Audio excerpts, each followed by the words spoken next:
কি স্বার্থ যে আপনি প্রবাসীদের বিমান ভাড়াটা বাড়িয়ে দিলেন 50,000 টাকা, কোথাও ছিল 30,000 টাকা। এই প্রত্যেকটা বিমান ভাড়া 3% মানে 3 গুণ, 3.5 গুণ, 4 গুণ পর্যন্ত বৃদ্ধি করা হয়েছে। তাহলে আমার একজন বিমানের 2 ধরনের ক্যাটাগরি আছে, একটা হলো ভিআইপিদের ক্যাটাগরি আছে, আর একটা ক্যাটাগরি আছে হলো মানে একটু লো ক্লাসের কম দামের ক্যাটাগরি। তাহলে যদি সত্যিকার অর্থে সরকার আয় করতে চায় তাহলে ভিআইপিদের ভাড়া বাড়িয়ে দেখ। আপনি দেখবেন ভিআইপিদের ভাড়া তেমন বাড়ে নাই, শ্রমিক ক্যাটাগরির যে বিমানগুলো ছিল এগুলোতে বিমান ভাড়া বাড়িয়েছে। তার মানে কষ্ট দিচ্ছে প্রবাসী শ্রমিকদের জন্য, প্রবাসীদের জন্য এত দরদ, এত মায়া।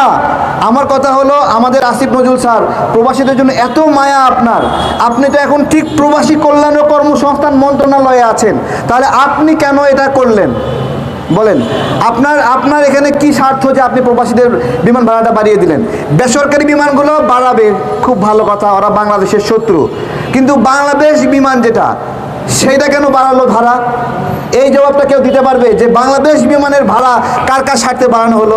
তার মানে ওই সিন্ডিকেটের টেবিলে বাংলাদেশ বিমানেরও প্রতিনিধি ছিল, যারা সিন্ডিকেটের স্বার্থ বাস্তবায়ন করার জন্য বিমান ভাড়াটা বাড়ালো। এবং অদ্ভুতভাবে একজন প্রবাসী ভাই বলতেছে, ভাই কোনো টিকিট নাই আমাদেরকে বললো। এরপরে একজন গুরুত্বপূর্ণ উপদেষ্টাকে ধইরা একটা টিকিট ম্যানেজ করছে। এরপর ভালো কথা, উপদেষ্টাকে ম্যানেজ করে টিকিট নিতে হচ্ছে বাংলাদেশ বিমানের।